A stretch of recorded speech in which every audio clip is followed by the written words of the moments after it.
Breaking చూస్తున్నాం. ఎల్లుండి నుంచి ఏపీ అసెంబ్లీ సమావేశాలు ప్రారంభం కానున్నాయి. ఈ నేపథ్యంలో వైసీపీ అధినేత జగన్మోహన్ రెడ్డి అసెంబ్లీకి వస్తారా లేదా అనేది సర్వత్రా ఆసక్తి నెలకొంది. 11 మంది ఎమ్మెల్యేలు ఉంటే ఎలా ఇస్తారంటూ ప్రతిపక్ష హోదా అనే ప్రశ్నలు కూడా నెలకొన్నాయి. ఇక జగన్ అసెంబ్లీకి వెళ్లకపోవడంపై సర్వత్రా విమర్శలు వచ్చిన నేపథ్యంలో ఒత్తిళ్లకు తలొగ్గిన పులివెందుల ఎమ్మెల్యే వైసీపీ అధినేత జగన్మోహన్ రెడ్డి ఎట్టకేలకు అసెంబ్లీకి వెళ్లేందుకు నిర్ణయించుకున్నట్లుగా తెలుస్తోంది. దీనికి సంబంధించి మరింత సమాచారం మా ప్రతినిధి గుంటూరు నుంచి అనిల్ అందిస్తారు. అనిల్. Thank you Sujatha.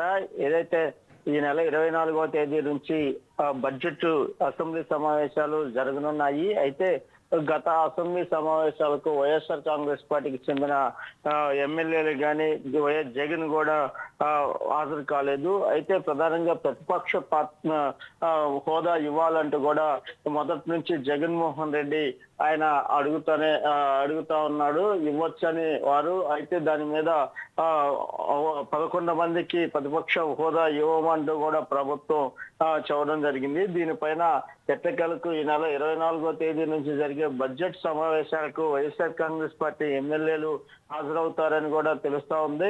ఎందుకంటే వైఎస్ జగన్మోహన్ రెడ్డి హాజరవుతారా లేదా అన్నది ఇంకా పూర్తిగా మనకి సమాచారం అందలేదు. కానీ నిన్న మొన్నటి వరకు ప్రతిపక్ష హోదా ఇస్తేనే అసెంబ్లీకి వస్తారు అని భీష్మించు కూర్చున్న జగన్మోహన్ రెడ్డి ఇప్పుడు ఎటువంటి నిర్ణయం తీసుకునే అవకాశం ఉంది? ఫైనల్ గా ఎల్లుండి అసెంబ్లీకి వచ్చే అవకాశం ఉందంటారా?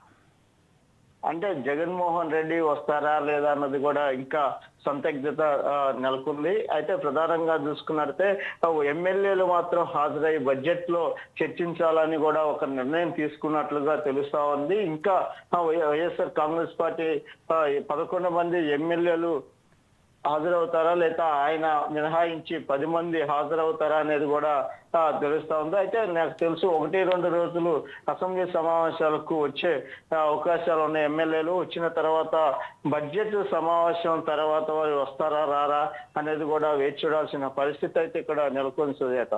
Right, thank you Anil.